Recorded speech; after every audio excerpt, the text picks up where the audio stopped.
네, 안녕하세요, 여러분. 우리가 수업 시간에 글을 구조화하고 짜게 설명하고 또 퀴즈도 맞춰보는 시간을 가졌었는데요. 네, 그것만으로는 좀 부족하다고 느끼는 친구들이 있을 것 같아서 참고용으로 이 영상을 제작해 보았습니다. 네, 이 영상은 되도록이면 자세하게 풀어서 설명하는 영상이기 때문에 굳이 이렇게까지 자세한 영상이 하지 않다고 생각하시는 분은 넘기셔도 됩니다. 그러면 글을 먼저 살펴보도록 하겠습니다. 비닐봉지에서 꺼내 흔들어주면 어느새 따뜻해지는 손난로. 그 안에서 일어나는 것은 철의 변화, 즉 녹이다. 철과 산소의 물이 화학 반응을 일으켜 수산화 제이철이 되는 과정에서 열이 발생한다.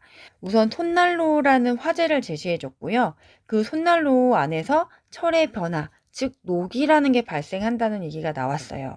근데 이 철의 변화, 녹이 뭔지를 그 철과 산소, 물이 화학 반응을 일으켜서 수산화 제이철이 되는 과정에서 열이 발생한다라는 말로 풀어서 설명해 줬구나 라는 것을 알 수 있습니다. 이것이 바로 손난로가 따뜻해지는 원리래요. 아하, 지금 앞부분에서 손난로가 따뜻해지는 원리를 지금 제시해 줬습니다. 이와 같은 반응은 어떤 반응이죠? 이와 같은 반응이라고 그랬는데요. 네, 철과 산소, 물이 화학 반응을 일으키는 거. 이러한 반응이 우리 주변에서 어디서나 흔히 볼 수 있는 일이에요. 예를 들어 쇠못이나 철판이 녹을 쓰는 것도 마찬가지다라고 해서 이와 같은 반응이 손난로에만 있는 것이 아니라 다른 데서도 흔한 반응이다. 흔한 반응이다라는 것을 알려주고 있네요. 하지만 내용이 전환되고 있어요. 우리는 이것을 만졌을 때 이것이 뭐죠? 네, 우리 주변에서 흔하게 찾아볼 수 있는 것들을 만졌을 때 얘네들이겠죠? 네, 그때는 뜨겁다고 느낀 적이 없답니다. 그렇다면 손난로 속의 녹과 우리 주변에서 볼 수 있는 녹은 무슨 차이가 있을까?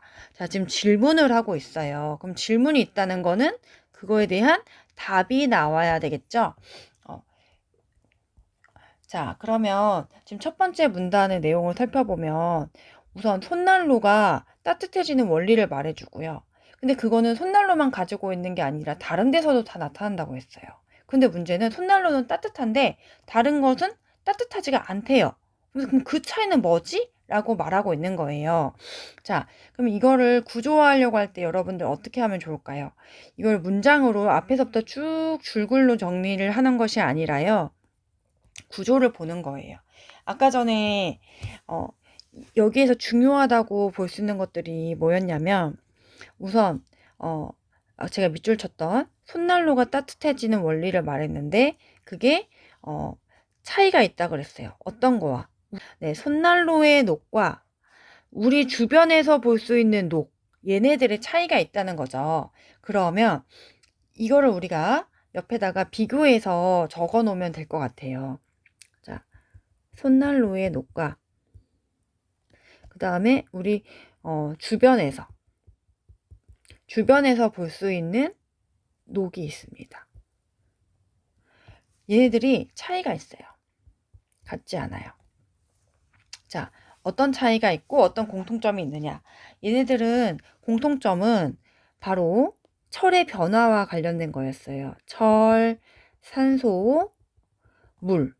얘네들이 화학 반응을 일으켜서 수산화, 제이철이 된다고 했죠. 그리고 그 과정에서 열이 발생한다고 했습니다. 자, 이때 손난로는 우리가 따뜻하다고 느꼈는데 근데 우리 주변에서 볼 수 있는 녹은 따뜻하지가 않대요. 그렇지 않대요. 그러면서 그 차이가 왜 생기는 걸까라고 물어보고 있으니까 그 답을 말해줘야 되겠죠. 자, 사실 쇠못이나 철판이 녹이 슬 때에도 열이 발생한다. 자, 우리가 몰랐던 거. 일상적으로 볼 때는 우리 주변의 녹에서는 따뜻하다고 생각하지 않는다고 했는데 사실은 어떻대요? 열이 발생한대요. 자, 네. 주변에 있는 녹에서도 열이 발생한답니다. 그러면 손난로만 열이 발생하는 것이 아니라 주변의 녹에서도 열이 발생한다는 건데요. 그러나 쇠못이나 철판에 녹이 있을 때는 아주 서서히 진행되기 때문에 열기가 느껴지지 않는데요. 이에 비해 자, 지금 비교해주고 있죠. 손난로는 미세한 분말 상태의 철가루를 사용하여서 앞에 이렇게 했기 때문에 녹이 스는 속도를 인위적으로 빠르게 했대요. 그래서 어떻게 된다? 일반적으로 느낄 수 없는 열을 느끼게 된다라고 나왔습니다. 자, 여기 내용을 좀 정리를 해볼게요. 지금 이에 비해 여기 이 부분을 중심으로 일상적인 주변의 녹의 상황과 손난로의 상황을 대조해주고 있어요.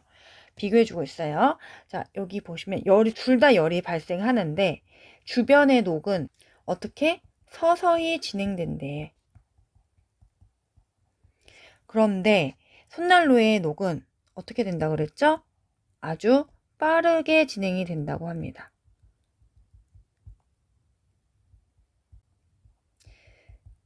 네, 그래서 열이 발생하는 거라고 나와 있죠. 열을 느끼게 되는 거다. 따뜻하다고 느끼게 되는 거다. 라고 했습니다. 근데 이때 중요한 거는 어떻게 해서 이게 빠르게 진행이 될 수 있었다는 거죠? 손난로 속의 철은 미세한 분말 형태의 가루로 진행이 이루어져 있기 때문에 녹이 진행되는 속도가 빠르다는 거죠. 자, 이런 차이가 있네요. 근데 이걸로 끝나나? 자, 조금만 더 볼게요. 아직도 글이 많이 남았으니까 더 설명할 게 많이 있다는 거겠죠? 자, 우선은 첫 번째. 네, 우리 주변의 녹과 손난로의 녹이 차이점. 이 손난로에 들어있는 철은 어떻다? 네, 미세한 분말가루로 되어 있기 때문에 그 녹의 진행 속도가 빠르기 때문이고, 그래서 따뜻한 결과가 생겼다라는 내용이었습니다. 자, 그 다음 문단을 볼게요. 손난로 봉지에는 철가루, 활성탄, 톱밥, 버미큘라이트, 식염수가 들어있다. 자, 이 봉지 안에 들어있는 것들을 자, 이렇게 제시를 해줬네요. 그리고 이 봉지에는 부직포에 폴리에틸렌을 코팅한 것으로 표면에는 작은 구멍이 무수히 뚫려 있다. 네, 지금 그 봉지에 대해 설명해 줬습니다. 우리가 손난로를 쓰는데 이러한 봉지가 매우 중요한 역할을 한다. 그럼 우리가 좀 중요하다고 했으니까 이 부분을 좀 살펴봐야 되겠죠. 자, 왜 중요한 역할을 할까요? 손난로는 용도에 따라 일정 시간, 일정 온도에서 지속적인 열을 발생시켜야 하기 때문에 손난로는 이렇게 해야 되는 상황이래요.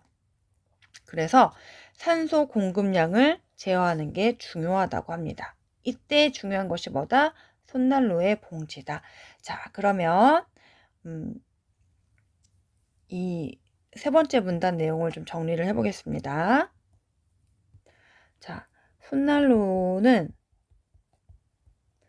그 봉지가 있는데 손난로 봉지 안에는 어떤 것들이 있었죠? 네, 철가루, 활성탄,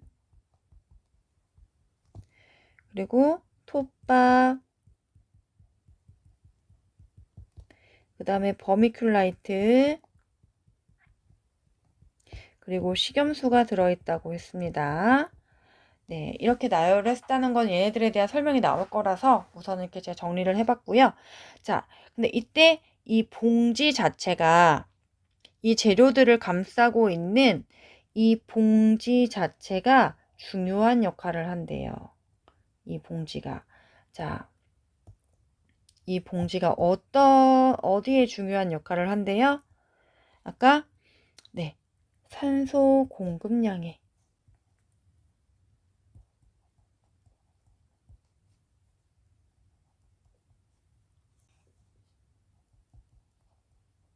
네, 여기에서 역할을 한다고 합니다. 자, 그럼 우리 어떻게 하는지가 궁금하겠죠? 그럼 그 부분을 좀 찾으려고 애써 봅시다. 손난로를 비닐에서 꺼내면, 네. 손난로를 꺼내면 활성탄의 작용으로, 재료 나왔어요. 누구? 활성탄의 작용으로 산소가 봉지 구멍으로 빨려 들어가서 철가루의 산화를 촉진시킨대요.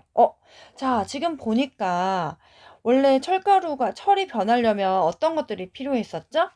네, 철, 산소, 물이 필요했는데 여기에 식염수가 물이겠죠? 네, 그럼 산소 어디 있어요? 산소는 이 봉지 안에 없어요. 자, 산소 어디 있어? 바깥에 있습니다. 이 산소가 비닐에서 손난로를 이 비닐에 뭔가 더 씌워져 있겠죠. 네, 이 비닐에서 꺼내면 이 비닐이 없어지면 이 산소가 드디어 어떻게 된대요? 이 봉지 안으로 들어온대요. 누구 덕분으로? 활성탄의 작용으로. 자, 그럼 이 활성탄이라는 재료는 누구? 산소가 들어오게끔, 산소가 철가루와 만나게끔 하는데 도움을 주는 애구나, 라는 거를 알 수 있습니다. 근데 이때 이 산소가 들어올 때 이 봉지를 뚫고 들어오잖아요. 그래서 이 봉지가 가지고 있는 구멍의 크기, 수, 배치 등으로 공급량을 제어한대요. 이 봉지에 있는 구멍의 크기, 수, 배치 얘네들을 통해서 제어를 한다고 합니다. 네. 자, 손난로 봉지 안에 들어있는 알갱이를 꺼내서 공기 중에 그대로 방치하면 철가루의 산화가 순간적으로 한꺼번에 일어나서 온도가 90도 가까이 된다. 그러니까 완전 갑자기 짧은 순간에 뜨거워진다는 거죠. 그렇게 이처럼 산소의 양이 충분하면 녹이 한꺼번에 생겨버린다. 지금 같은 얘기니까 넘어갈게요. 그래서 녹이 한꺼번에 생기지 않도록 조절하는 것이 바로 작은 구멍이 뚫린 봉지인 것이다. 자, 산소 공급량을 제어하는 이 봉지, 얘가 하는 게 뭐래요? 한꺼번에 녹이 새기지 않도록 하는 거. 즉, 일정 시간, 일정 온도에서 지속적인 열을 발생시킨다라는 걸 알 수 있죠. 한 번에 열이 많이 내리면 안 되는 역할. 자, 손난로 봉지에 나 있는 구멍만으로 손난로를 오랫동안 따뜻하게 유지할 수 없다. 이런 거는 얼른 제껴도 되겠죠. 다른 게 더 있다라는 얘기니까 빨리 넘겨버리고, 손난로에 열이 나는 것을 안정적으로 오랫동안 유지하는 데에는 산화를 촉진시키는 식염수 공급 방법도 관건이다. 자, 지금 다른 방법 쭉 빨리 가다가 다른 거 새롭게 나왔어. 식염수 공급 방법이래. 자, 아까 뭐가 있었죠? 네, 산소 공급 방법이었는데 이번에는 식염수, 물과 관련된 거네요. 자, 그러면 산소, 물 이제 거의 다 온 것 같아요. 물을 어떻게 공급하느냐? 손난로 안에 식염수는 톱밥과 버미큘라이트에 함유되어 있다. 지금 이 철가루가 산화되는 대상이고, 그러니까 수산화, 제이철이 변하는 대상이고, 활성탄은 산소를 들어오게끔 하는 역할을 한다면, 지금 남은 거 뭐였어요? 톱밥과 버미큘라이트. 얘네들은 식염수를 함유하고 있는, 머금고 있는 역할을 하는 거네요. 자, 어떻게 함유할까요? 버미큘라이트는 미세한 구멍이 많은 광물이고요. 톱밥 표면에도 무수히 많은 구멍이 있대요. 둘 다 공통점 뭐예요? 구멍이 많아요. 자, 식염수는 버미큘라이트와 톱밥의 구멍에 각각 숨어 들어와 있다. 자, 네, 그 미세한 구멍 속에 다 스며들어 있습니다. 식염수의 공급량을 조절하려고 이와 같은 두 종류의 보수제를 사용하여 보수력의 차이를 두는 것이다. 마지막 문단. 손난로를 비닐봉지에서 꺼낸 직후에는 먼저 자, 먼저 톱밥에서 식염수가 스며나와서 산화를 촉진시키고요. 그리고 톱밥에 식염수가 거의 흘러나왔을 무렵, 이번에는, 자, 그럼 두 번째네요. 첫 번째는 톱밥, 두 번째는 버미큘라이트에서 식염수가 흘러나온대요. 아하, 톱밥과 버미큘라이트가 둘 다 식염수를 가지고 있지만 첫 번째는 누구? 톱밥에서. 톱밥에 식염수가 나오고요. 그 다음 두 번째는 어떻게? 이게 다 끝나갈 즈음에 이어서 네, 버미큘라이트가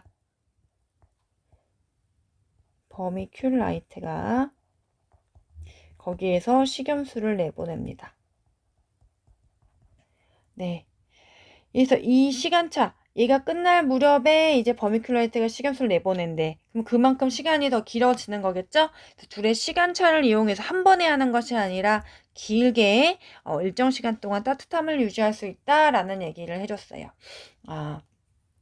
지금 이렇게 해서 산소 공급량을 제어하는 거, 그 다음에 물과 관련된 공급을 제어하는 거, 이렇게 두 가지 방법을 제시해 주고 있습니다. 그리고 그런 것들이 다 이 톱밥 안에, 봉지 안에 있는 재료들을 통해서 설명을 해줬네요.